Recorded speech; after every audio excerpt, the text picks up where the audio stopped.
Hola, bienvenidos a los podcasts de RIOT, un espacio financiado por el Plan Nacional sobre Drogas del Ministerio de Sanidad, en el que abordaremos algunas de las cuestiones más relevantes del Seminario Iberoamericano sobre Drogas y Cooperación, dedicado en su 22ª edición a las políticas de drogas y cohesión social. Vamos a conversar con Jimena Kalawski, jefa de la Unidad de Reducción de la Demanda de Drogas de la CICAD-OEA. Bienvenida, Jimena. Muchas gracias, Pablo, por la invitación. Jimena, para el que no lo conozca, ¿qué rol juega la CICAD y en concreto la Unidad de Reducción de la Demanda en la región? Bueno, la CICAD es el organismo de la Organización de Estados Americanos que ejerce como un foro entre los estados, los distintos países respecto a las políticas y estrategias de drogas a ser implementadas en la región. Tanto lo que tiene que ver con reducción de la oferta de drogas en los temas de narcotráfico, lavado de activos, todos esos temas relacionados, como lo que tiene que ver con reducción de la demanda, así como también el fortalecimiento de las instituciones y el contar con un observatorio para la región respecto a los temas de consumo, prevalencia y también las estadísticas de tráfico y disponibilidad de sustancias. Entonces, la CICAD es el ente que coordina y que ofrece apoyo técnico y además funciona como un foro de intercambio entre los países. Y precisamente, Jimena, ¿cómo se articula la participación de la sociedad civil que trabaja en el ámbito de drogas y adicciones y de redes como la RIOT en el ámbito de esta reducción de la demanda de consumo de drogas? Bueno, la sociedad civil, al igual que con otros organismos internacionales, y que quiera participar en este tipo de foros donde están presentes todos los gobiernos, los estados de los países, tienen que manifestar su interés y se inscriben. Entonces, siempre en los organismos internacionales hay como una base de datos de los organismos de la sociedad civil, de las organizaciones que quieran participar y siempre son convocadas a estas conversaciones, a los debates, a las reuniones, y tienen la posibilidad también, tienen derecho a voz, pueden exponer algo, y de esa manera funciona. Ahora, en el particular caso nuestro de reducción de la demanda, además nosotros hemos suscrito memorándum de entendimiento, en este caso con la RIOT, que justamente ahora tenemos que volver a actualizarlo y a renovarlo, porque también nos interesa, por el tipo de trabajo que tenemos, mantener un contacto mucho más permanente con la sociedad civil,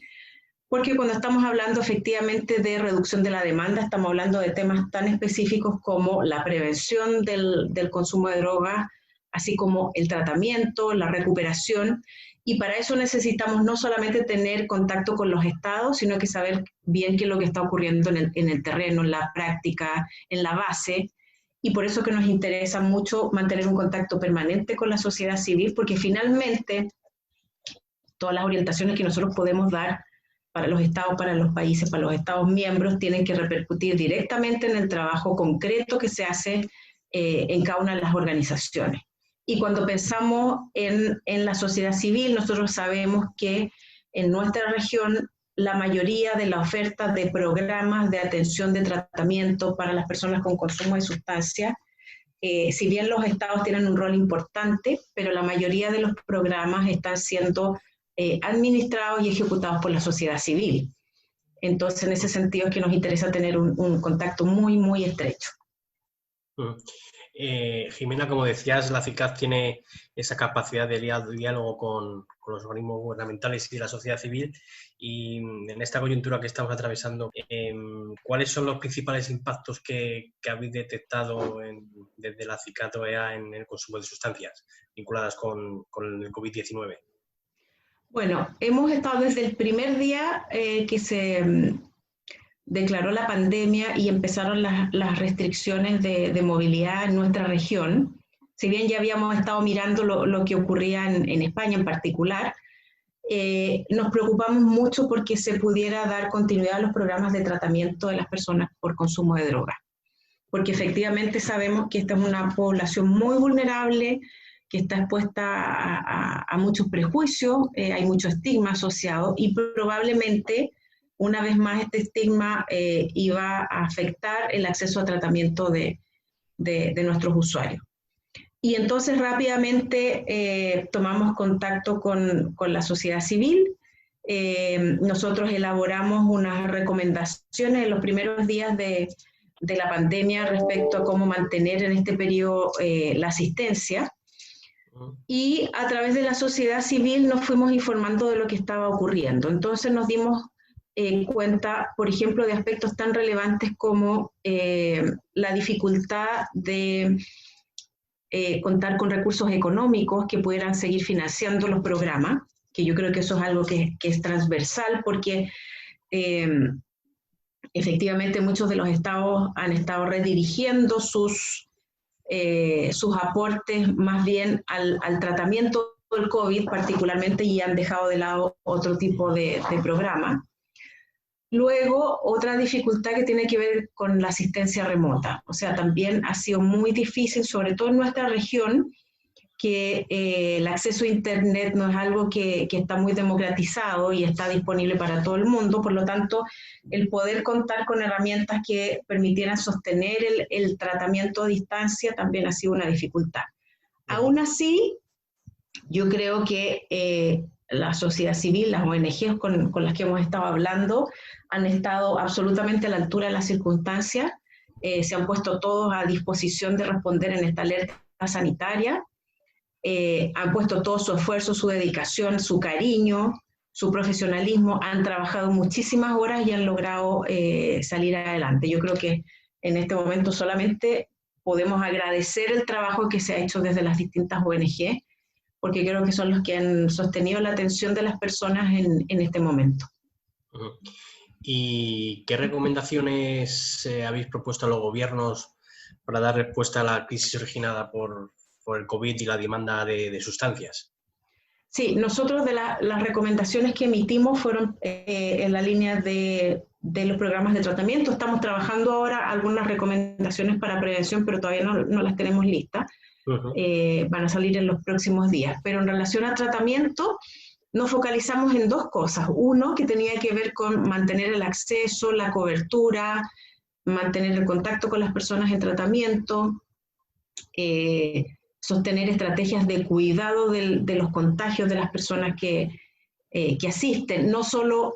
pensar en que las personas que asisten a los programas contagien al personal, sino que el personal pueda contagiar a las personas también. Cómo mantener o qué recomendaciones respecto al aislamiento había que mantener, al trabajo con la familia, sobre todo en estas condiciones en que entendíamos que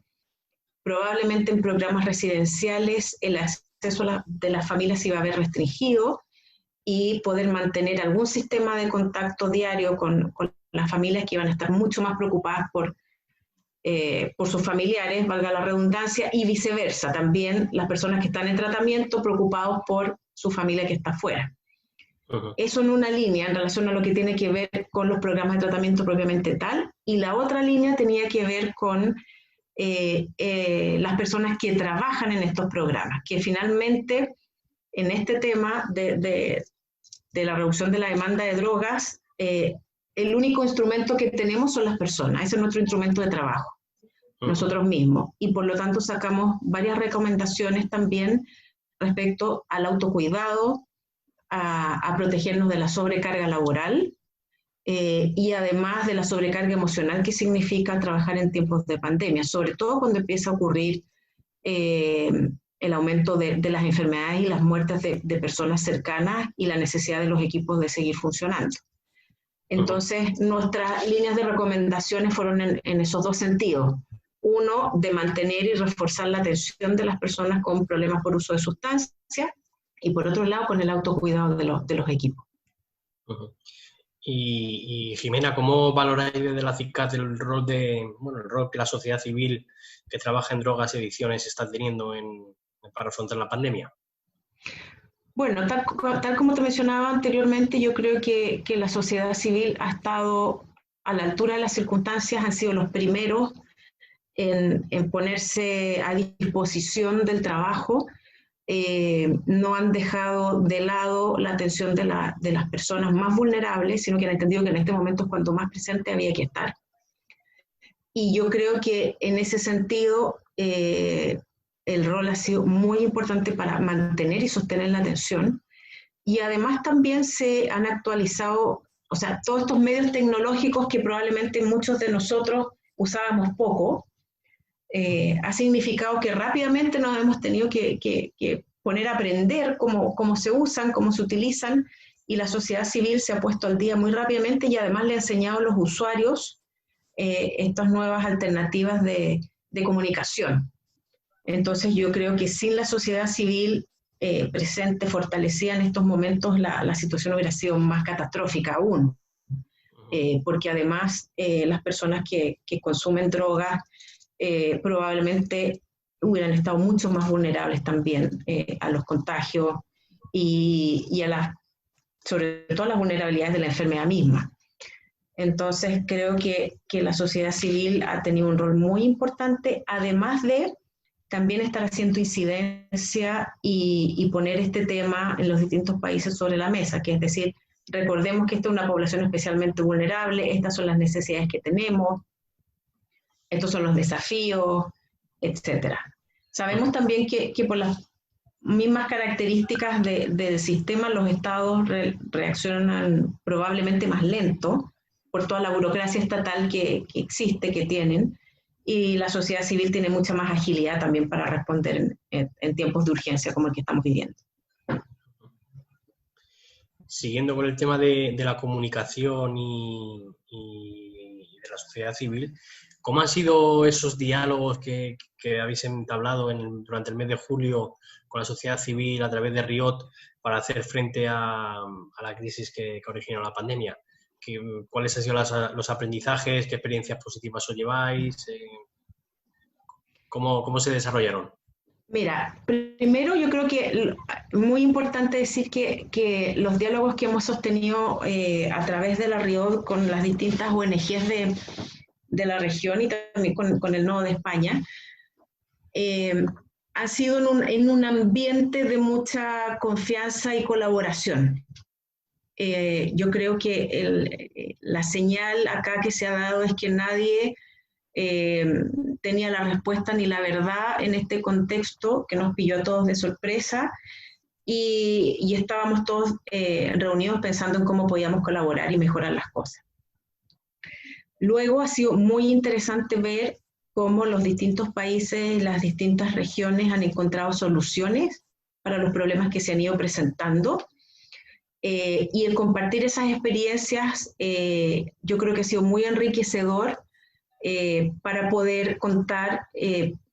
con un mecanismo como de cooperación técnica tal vez en estas reuniones, entender que